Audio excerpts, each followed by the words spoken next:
ഇന്നത്തെ ഏറ്റവും പ്രധാനപ്പെട്ട വാർത്ത പെട്രോൾ ഡീസൽ വില വർധനവാണ്. ഇന്ത്യയിൽ അങ്ങോളം ഇങ്ങോളമുള്ള ജനങ്ങളെ വലിയ രീതിയിൽ കൊള്ളയടിക്കുന്ന നിലപാടിലേക്കാണ് കേന്ദ്ര ഗവൺമെൻറ്റിൻ്റെ നിലപാട് സംബന്ധിച്ച്. യഥാർത്ഥത്തിൽ ഈ ബഹുരാഷ്ട്ര കമ്പനികൾ ജനങ്ങളെ കൊള്ളയുന്നതിന് വേണ്ടി ഇപ്പോൾ തീരുമാനിച്ചിട്ടുള്ളത് 1 ലിറ്ററിൻ്റെ മേലെ ഡീസലിനും അതുപോലെ തന്നെ പെട്രോളിനും 3 റുപ്യ വർദ്ധിപ്പിച്ചു എന്നാണിപ്പോൾ വന്നിട്ടുള്ളത്. ഇന്ന് തന്നെ അത് നടപ്പിലാക്കാൻ തീരുമാനിച്ചിരിക്കുകയാണ്. അതിൽ കേരളത്തിലെയും ഇന്ത്യയിലെയും ജനങ്ങൾ ശക്തിയായ രീതിയിൽ പ്രതിഷേധിക്കണം എന്നാണ് ഞങ്ങൾക്ക് ചൂണ്ടിക്കാണിക്കാനുള്ള ഒന്നാമത്തെ കാര്യം. സംസ്ഥാന കമ്മിറ്റി യോഗം ഇന്നലെ കഴിഞ്ഞു. കേരളത്തിലെ പരാജയം സംബന്ധിച്ചുള്ള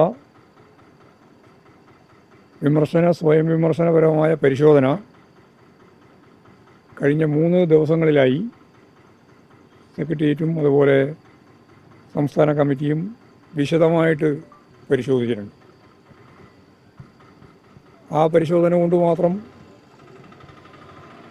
റിവ്യൂ പൂർണ്ണമാവും എന്നുള്ളതല്ല ഞങ്ങൾ കണ്ടത്. ഇന്ന് മുതൽ ജില്ലാ കമ്മിറ്റികൾ, ജില്ലാ സെക്രട്ടേറിയറ്റ് ഇന്ന്, നാളെ ജില്ലാ കമ്മിറ്റി, മറ്റന്നാളും ജില്ലാ കമ്മിറ്റി, ഈ പരാജയവുമായിട്ട് ബന്ധപ്പെട്ട മുഴുവൻ കാര്യങ്ങളും തുറന്ന ചർച്ച പാർട്ടിക്കകത്ത് നടത്തി കൃത്യമായ കാഴ്ചപ്പാടിലേക്ക് എത്തണം എന്നാണ് ഞങ്ങൾ കണ്ടത്. വലിയ പരാജയമാണ് കേരളത്തിൽ ഇടതുപക്ഷ ജനാധിപത്യ മുന്നണിക്ക് ഉണ്ടായിട്ടുള്ളത്.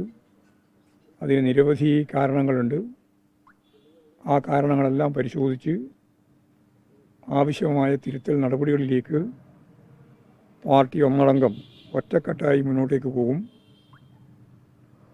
കേരളത്തിലെ ഇടതുപക്ഷ സ്വാധീനം ചില മാധ്യമങ്ങൾ പറയുന്നത് പോലെ അതിൻ്റെ അവസാനത്തിലേക്ക് എത്തിയിരിക്കുന്നു എന്ന് പറയുന്നതിനോടൊന്നും ഞങ്ങൾക്ക് യോജിപ്പില്ല. നല്ല നിലയിൽ സംഘടനാ പരിശോധനയും തിരുത്തലും ആവശ്യമുള്ള പാർട്ടി ഇടപെടലും നടത്തി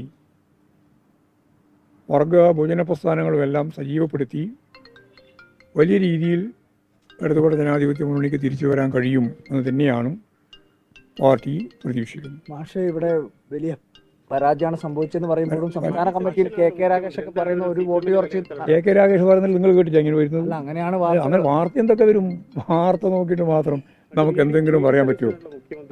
അതെ, അല്ല, ഞങ്ങൾ പരാജയം അംഗീകരിച്ചല്ലോ. സ്വാഭാവികമായിട്ടും പുതിയ ഗവൺമെൻറ് വരാൻ പോവാണ്. ഗവൺമെൻറ് വരുമ്പോൾ ആ ഗവൺമെൻറ്റിന് സ്വാഭാവികമായിട്ടൊരു പ്രതിപക്ഷ മര്യാദയോടുകൂടിയുള്ള നിലപാട് ഞങ്ങൾ സ്വീകരിക്കും.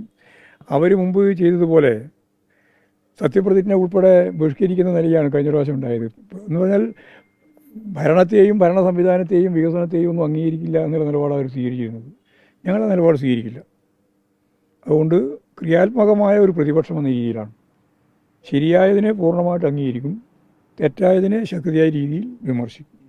എന്നിട്ട് തിരുത്തി മുമ്പോട്ടേക്ക് പോകാൻ ആവശ്യമായ രീതിയിലുള്ള പ്രതിപക്ഷം എന്ന നിലയിലുള്ള പിന്തുണ ഈ ഗവൺമെൻറ്റിന് ഞങ്ങൾ നൽകും. പക്ഷേ പ്രതിപക്ഷ നേതാവായിട്ട് സഖാവ് പിണറായിയെ തീരുമാനിച്ചത് ഏകണ്ഠമായിട്ട് പാർട്ടി സംസ്ഥാന സെക്രട്ടേറിയറ്റ് ഏകണ്ഠമായി, പാർട്ടി സംസ്ഥാന കമ്മിറ്റിയും ഏകണ്ഠമായിട്ട്. അത് മുഖ്യമന്ത്രിയെ തിരഞ്ഞെടുത്ത് എന്നുള്ള വിവരം കിട്ടിയ ഉടനെ തന്നെ പാർട്ടി സംസ്ഥാന സെക്രട്ടേറിയറ്റ് ചേർന്നു. അതുപോലെ തന്നെ അതിനിടയിൽ PB യോഗം ചേർന്നു. തുടർന്ന് സംസ്ഥാന കമ്മിറ്റി യോഗം ചേർന്നു. കാര്യങ്ങൾ റിപ്പോർട്ട് ചെയ്യുന്നില്ല.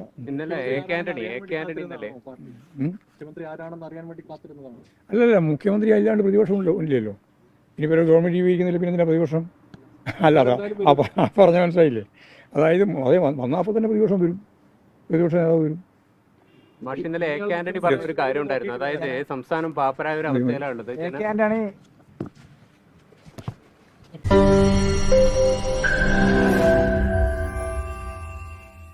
ലോകത്തെവിടെയായാലും ഏത് സമയത്തും 24 വാർത്തകളും ഓഗ്മെന്റഡ് റിയാലിറ്റി പാക്കേജുകളും എക്സ്പ്ലെയിനറുകളും വിശദമായി കാണാൻ ഞങ്ങളുടെ യൂട്യൂബ് ചാനൽ നിങ്ങൾക്ക് സബ്സ്ക്രൈബ് ചെയ്യാം.